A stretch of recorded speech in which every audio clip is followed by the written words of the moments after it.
Refugees! Welcome here! Refugees! Welcome here! Over 700,000 migrants are said to have made their way across the Mediterranean to Europe in 2015, sparking a crisis as countries struggle to cope with the influx.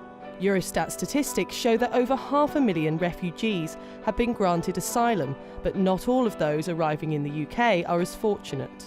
The kind of vitriol that is being spewed against people who happen to be poor, happen to be in a situation of conflict and desperation and moving, it's quite disgusting. And I think we need to hope that should Britain ever be in a scenario where there's war again in this country, which is a virtual certainty because that's the way history goes, that other people are not so bigoted and not so horrible and don't think, hey, those British swarms, they can't come here. Not everyone in the British public is such an idiot and so ignorant and so hateful that they swallow that propaganda. And that's what we're seeing. People have gone to Calais, people have put up refugees welcome here, and really, pursuing a kind of genuinely humanitarian agenda towards people that are in situations of conflict. One initiative that is reaching out to refugees is the Bike Project, a charity based in East Dulwich with a simple mission: to get refugees cycling and in turn improve their livelihoods. With the average refugee in England receiving £36 a week from the government, the Bike Project services have never been more necessary. When I was at university, I started mentoring a refugee. He's from Darfur. He was 16 when he came here without his family or anything, and he was an asylum seeker, so he wasn't allowed to work. One of the big challenges he faced was getting anywhere, and the bike was really the first step into normal living for him, because all of a sudden he could access education, healthcare, psychological support, based communities that would help him integrate into British society. Every year in London, 27,000 bikes are abandoned and around 20,000 asylum seekers arrive in the UK. My vision was to match the two. In 2.5 years, we've given away over 1,000 bikes to refugees. We have our own workshop, which is behind us.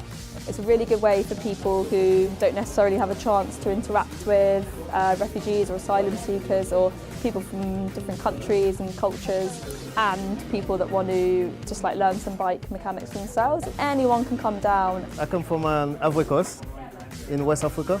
I came in London since 2005. They're treating people with dignity and respect. There is peace and love.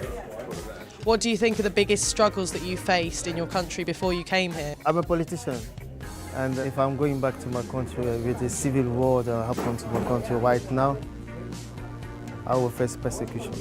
When I first came here, I didn't know even how to use the spanner, how to fix a bike, and how to change some wheel, and I love it. I love this project. When we first started, most people that got a bike from us were men, and when we dug a little deeper, we realised it's because asylum-seeking women tend to come from patriarchal societies where it wasn't socially acceptable for them to learn to cycle.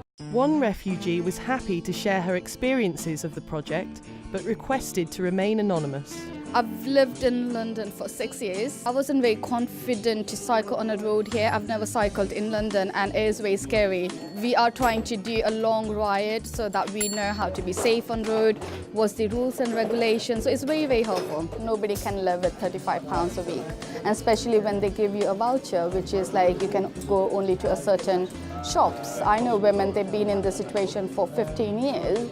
And they don't know if their situation is ever going to change.